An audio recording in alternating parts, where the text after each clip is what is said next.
এই ভিডিওটা কিন্তু খুবই গুরুত্বপূর্ণ। আমি খুবই মনোযোগ দিয়ে এই ভিডিওটা বানিয়েছি, বিনোদনের জন্য অবশ্যই না।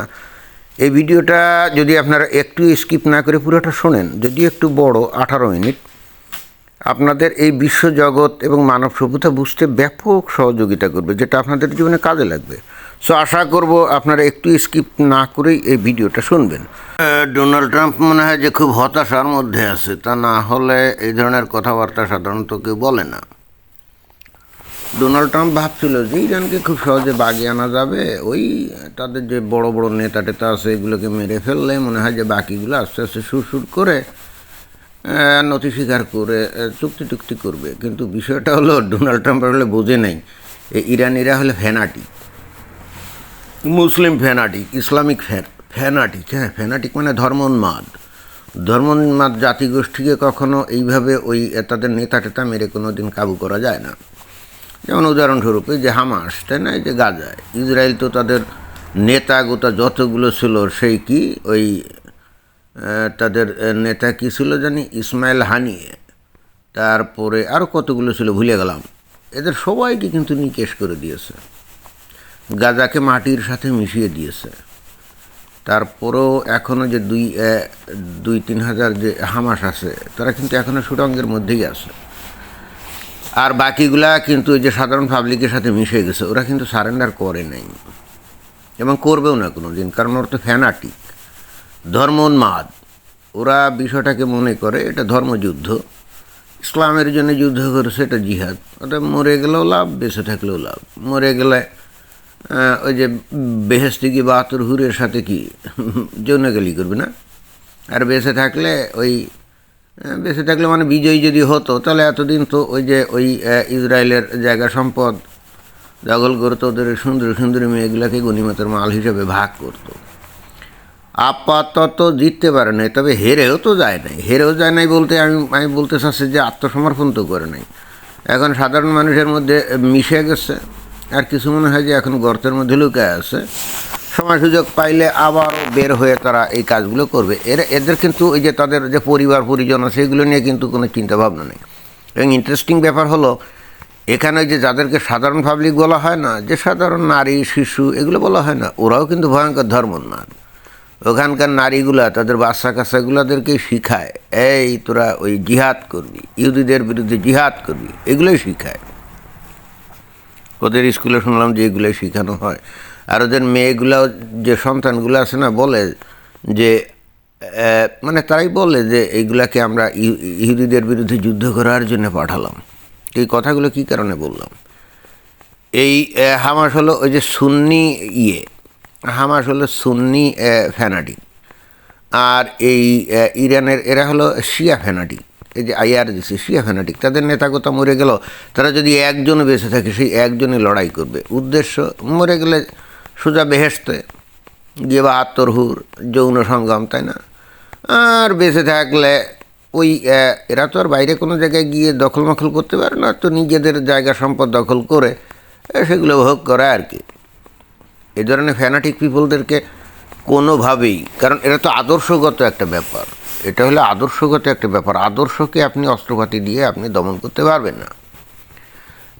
এই ডোনাল্ড ট্রাম্প ভাবছিল ইরান বোধহয় ইরাকের মতো। ইরাকের দেখেন সাদ্দাম হোসেন, আর যাই হোক, সে কিন্তু ফ্যানাটিক ছিল না, যে কারণে হচ্ছে কি যে ওই ইরাক খুব দ্রুত দখল করা গেছিল। লিবিয়ার মুয়াম্মার গাদ্দাফি, সেও কিন্তু ফ্যানাটিক ছিল না, সেই ইসলামী জঙ্গিবাদী পোস্ত, বাট ব্যক্তিগতভাবে সে ফ্যানাটিক ছিল না। কিন্তু দেখেন এই একই আমেরিকা এই আফগানিস্তানে কিন্তু সফল হয় নাই। আমি বলতে চাচ্ছি যে ওখানে দীর্ঘ 20 বছরে ওদের নেতা গোতা মেরে একেবারে সোজা জাহান্নামে পাঠিয়ে দিয়েছে, নাকি বেহেশতে কে জানে। আমরা তাহলে জানি না কি জাহান্নামে গেল আর বেহেশতে গেল, তাই না। কিন্তু তারপরে 20 বছর ধরে ওখানে ছিল, তো ওইখানে তালেবানরা কি আমেরিকানদের কাছে সারেন্ডার করছিল? জি না, কারণ তালেবান আসলে Taliban is an ideology, and that's why you can defeat an ideology with weapons. No, অস্ত্রপাতি দিয়ে আপনি আইডিওলজিকে দমন করতে পারেন না। এবং এটাই আমেরিকা বারবার কিন্তু এই কাজটা করে, নিজেরাই এই আইডিওলজিকে প্রমোট করে। এই আইএস বলেন, তালেবান বলেন, এই তারপরে এই যে জঙ্গি মঙ্গি যেগুলো বলেন, আমরা তো দেখি যে আমেরিকা এগুলোকে প্রমোট করে। ওই যে কিছুদিন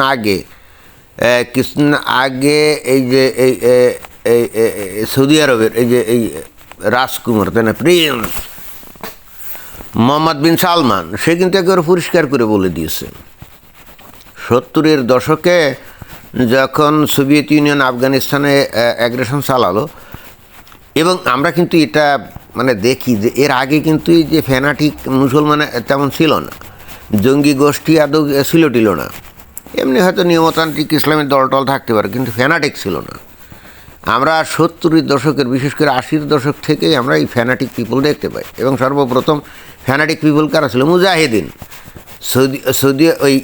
সৌদি আরবের এই যে সালমান, মোহাম্মদ বিন সালমান একেবারে পরিষ্কার করে বলছে যে সোভিয়েত ইউনিয়ন যখন এই আফগানিস্তানে অ্যাগ্রেশন চালায়, তখন মধ্যপ্রাচ্যে যাতে সোভিয়েত ইউনিয়ন কোনোভাবেই প্রভাব বিস্তার করতে না পারে, সেই হেতু এই আমেরিকার তৎকালীন যে প্রেসিডেন্ট ছিল সম্ভবত রোনাল্ড রেগান, ওই রোনাল্ড রেগান কিন্তু তখন এই সৌদি আরবকে অনুরোধ করে যে এখন এদেরকে ইসলামপন্থী দল বানাতে হবে এবং তার ফলাফলে যে মুজাহিদিন, এবং সেখানে টাকা পয়সা দিতে হবে। যদি এটা না করা হয় তাহলে ওই নাস্তিক্যবাদী যে সমাজতান্ত্রিক সোভিয়েত ইউনিয়ন সমস্ত জায়গায় প্রভাব ফেলবে।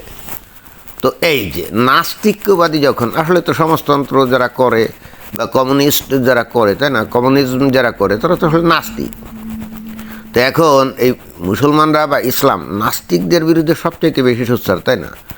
তো এর ফলেই কিন্তু ওই যেটা নাকি মোহাম্মদ বিন সালমানের ভাষ্য, যে তখন আমেরিকা সৌদি আরবকে বাধ্য করে বিপুল পরিমাণে এই যে মাদ্রাসা তৈরি করতে, মসজিদ তৈরি করে দিতে, এবং একই সঙ্গে এই যে মুজাহিদিনদের ব্যাপকভাবে আর্থিক এবং অস্ত্রপাতি দিয়ে সাহায্য সহযোগিতা করার জন্য, যাতে করে সোভিয়েত ইউনিয়নকে দমন করা যায়। এখন আপনি একটা দল যখন ধর্মভিত্তিক আইডিওলজিক্যালি একটা ফ্যানাটিক দল গঠন করবেন, তখন হবে কি, তখন তাকে দেখে আরও তো বহু দল তৈরি হবে। এবং এর ফলেই কিন্তু তৈরি হয়েছিল যে আল কায়দা, বোকো হারাম সহ এই যে দুনিয়াতে এখন যত এই যে জঙ্গিবাদী সংগঠন দেখা যায় যে ইসলাম ধর্মের ভিত্তিতে, এই যে হামাস, তাই না, এই সবগুলো কিন্তু তখনই তৈরি, আস্তে আস্তে তখনই কিন্তু ফর্মুলেশন হতে থাকে। কারণ একবার মানুষ যদি মনে করে যে তাদের ধর্ম হলো একমাত্র সেরা ধর্ম, আর সেই সুপার পাওয়ার আমেরিকা যদি আবার তাদেরকে অ্যাডভোকেসি করে যে হ্যাঁ হ্যাঁ হ্যাঁ তোমাদের ধর্মই তো একমাত্র সেরা ধর্ম, অতএব তোমাদের উচিত ইসলামিক দেশগুলোতে যেন কোনো নাস্তিক মাস্তিক এসে কোনো প্রভাব বিস্তার করতে না পারে। ফলাফল কিন্তু আমরা জানি, ওই মুজাহিদিনরা ঠিকই সোভিয়েত ইউনিয়নকে ওখান থেকে তাড়িয়েছিল, এরপরে নিজেরাই কিন্তু মারামারি শুরু করেছিল, যুদ্ধ করতো, এরপরে তালেবানরা, অর্থাৎ ওর পরে এটা তো একটা চেইন রিঅ্যাকশনের মতো। আইডিওলজিক্যালি বিশেষ করে ডগম্যাটিক, রিলিজিয়াসলি ফ্যানাটিক কোনো দল যদি একবার তৈরি হয়, তারা যদি সফলতা লাভ করে, তাহলে এটা তো চেইন রিঅ্যাকশনের মতো ওয়ান আফটার অ্যানাদার বহু দল গঠিত হয়। যখন মুজাহিদিনরা আফগানিস্তানে নিজেরাই মারামারি কাটাকাটি শুরু করলো, তখনই কিন্তু এই তালেবান কি হলো, গঠিত হয়ে গেল, তাই না। এবং এরাই কিন্তু তাদেরকে পরাজিত করলো, ওই কাদেরকে, ওই মুজাহিদিনদেরকে, এবং তারপরে এখানে তালিবানি শাসন কায়েম হলো। এরপর ওই তালেবানরা কাকে, ওই আল কায়দা নেতা ওসামা লাদেনকে গোপন মানে আশ্রয় দিয়েছে, এই অজুহাতে আমেরিকা এসে শুরু করলো, তাই না, আমেরিকা এসে শুরু করলো। সো হোয়াট, 2001 সালে বা 2 সালে আমেরিকা এসে এখানে, 2 সালে আমেরিকা এসে এখানে শুরু করলো, ওখানকার যে তালেবান নেতা মেরে কেটে সাফা করে দিল, ওই জায়গা দখল করলো। 20 বছর ছিল। তালেবানদেরকে কি তারা আইডিওলজিক্যালি পরাজিত করতে পারছে, অস্ত্র দিয়ে পরাজিত করতে পারছে? জি না, পারেনি। গোটা আফগানিস্তানে বোমা মেরে তামা করে দিল।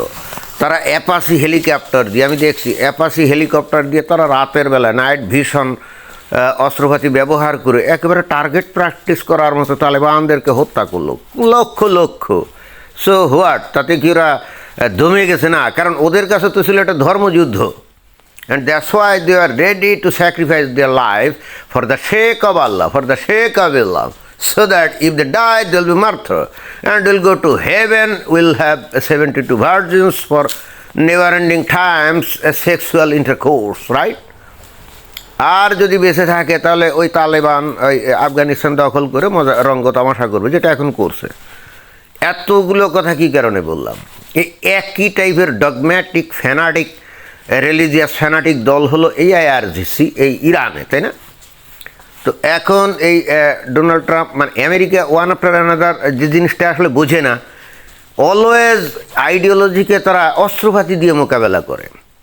ইন্টারেস্টিং ব্যাপার হলে এই আমেরিকা কিন্তু কখনোই ইসলামের ভিতরের ফাঁক ফোকর এগুলো নিয়ে তাদের দেশের স্কলারদের লেলিয়ে দেয় না যে এই তোমরা এইগুলো ইসলাম মানে দেখেন যে খ্রিস্টান ধর্ম বলেন, হিন্দু ধর্ম বলেন, অন্যান্য যত ধর্ম বলেন, সবগুলোর অ্যানালিটিক্যাল মানে কনভারসেশন হয়েছে, তারপরে হিস্ট্রিক্যাল, তারপরে নানা রকম হয়েছে, এবং যে কারণে ধর্মগুলো কিন্তু এখন নখদন্তহীন সাপে পরিণত হয়েছে। আমেরিকা কোশ্চিন কালেও কিন্তু এই তাদের স্কলারদেরকে লেলিয়ে দেয় নাই বা তাদের কোনো স্কলার পোষে নাই যে ইসলামকে সেই কীভাবে অ্যানালাইসিস করতে হবে, কী কারণে করে না তারও কারণ আছে। কারণ হচ্ছে মুসলমানরা যদি ধর্মান্ধ থাকে তাহলে ওই যে ওই মধ্যপ্রাচ্যের যে তেল গ্যাসের উপরে তাদের নিয়ন্ত্রণ বজায় থাকে। কারণ যখন মুসলমানরা এরকম ডগম্যাটিক থাকবে, ফ্যানাটিক থাকবে, তখন তারা তো গণতন্ত্রের দিকে যাবে না। ফলে হচ্ছে কি, গণতন্ত্রবিহীন জনগণের সাথে সম্পর্কবিহীন ওই রাজা, আমির, বাদশাহ ওদেরকে ক্ষমতায় রেখে এবং পরে তাদের নিরাপত্তার আশ্বাস দিয়ে তাদেরকে যেমন ইচ্ছা খুশি ব্যবহার করে তাদের তেল গ্যাসের ওপরে কী করা যায়, নিয়ন্ত্রণ বজায় রাখা যায়। আমেরিকার এতে প্রচুর লাভ, আমেরিকার কিন্তু এতে প্রচুর লাভ, এবং এই জন্যেই তারা মুসলমানদেরকে কখনোই তাদের ধর্ম সম্পর্কে কোনো সচেতন করে না। অর্থাৎ ইসলামের মধ্যে তো অনেক বিষয় আছে যেগুলো আসলে মেনে নেওয়া যায় না, যেগুলো হিস্ট্রিক্যালি রং, সায়েন্টিফিক্যালি রং, তারপর এথিক্যালি রং আছে না, বহু ব্যাপার আছে। এখন তো মনে করেন যে ইন্টারনেটের যুগে অনেকেই আপনারা জানেন এসব, কিন্তু এই জিনিসগুলো মুসলিম দেশে, মুসলিম সমাজে কখনো ব্যাপকভাবে এগুলো চর্চা করার কোনো সুযোগ কখনো দেওয়া হয় নাই। এবং আমেরিকাই বস্তুত এদেরকে আরও প্রমোট করেছে যে তোমরা তো খাঁটি দল। ইন্টারেস্টিং ব্যাপার, এই বাংলাদেশে আপনি দেখেন, বাংলাদেশে আমেরিকার সাথে সবচাইতে খাতির কোন দলের জানেন? আওয়ামী লীগ, বিএনপি, জাতীয় পার্টি না, জামাত ইসলামের সাথে।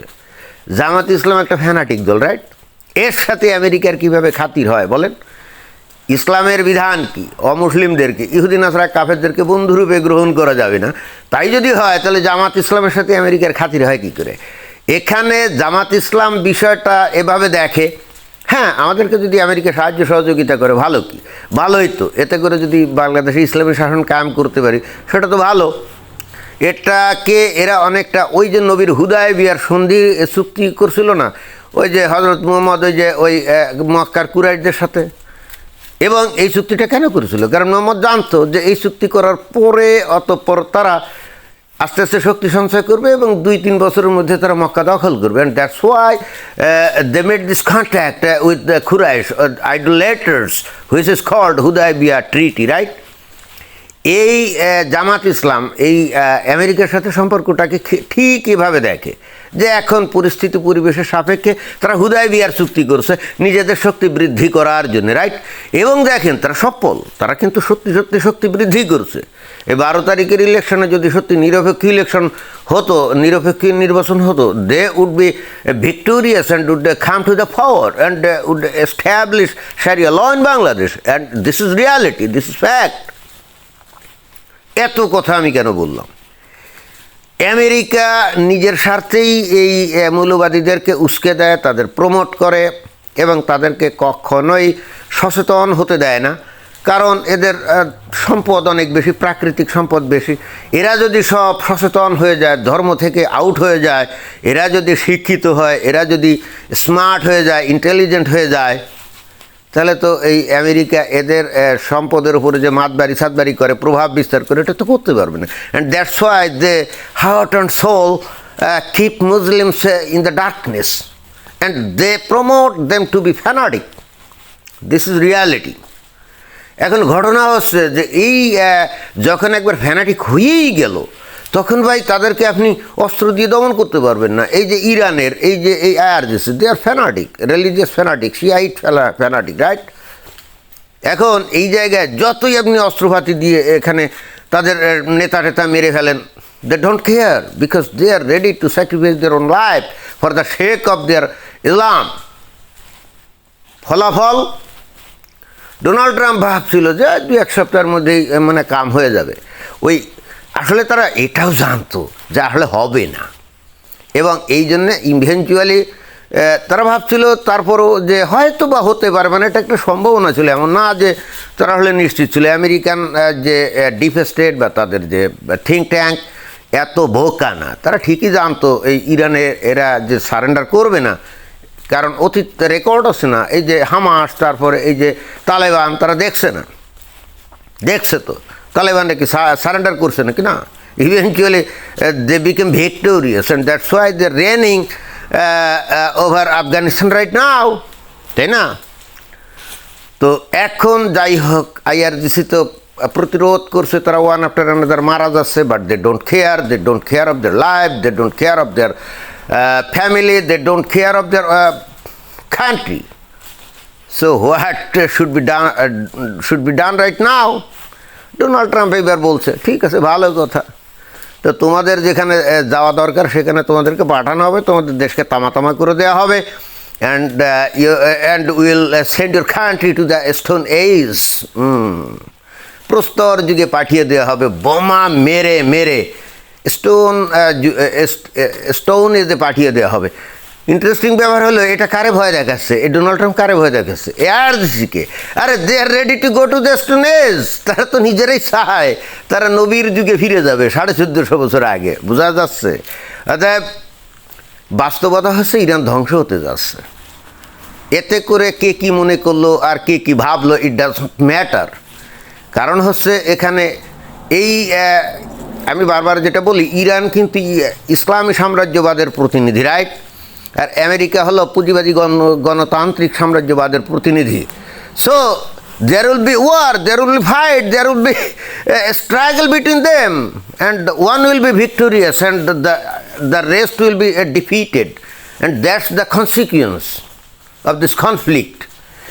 এখানে ভাই ইরান আমেরিকাকে চ্যালেঞ্জ করছে, so Iran must have to face the consequence, either they will be surviving or the US will be surviving. এখানে both can't survive at the same time, no. এই দুনিয়ার মুসলমানদেরকে বুঝতে হবে, এই তাদের ধর্মটাকে যদি তারা পার্সোনাল লেভেলে নিয়ে যায়, মানে ব্যক্তিগত বিষয় হিসাবে তারা গ্রহণ করে এবং সেটাই যদি বাস্তবায়ন করে, then they can survive on the face of the earth.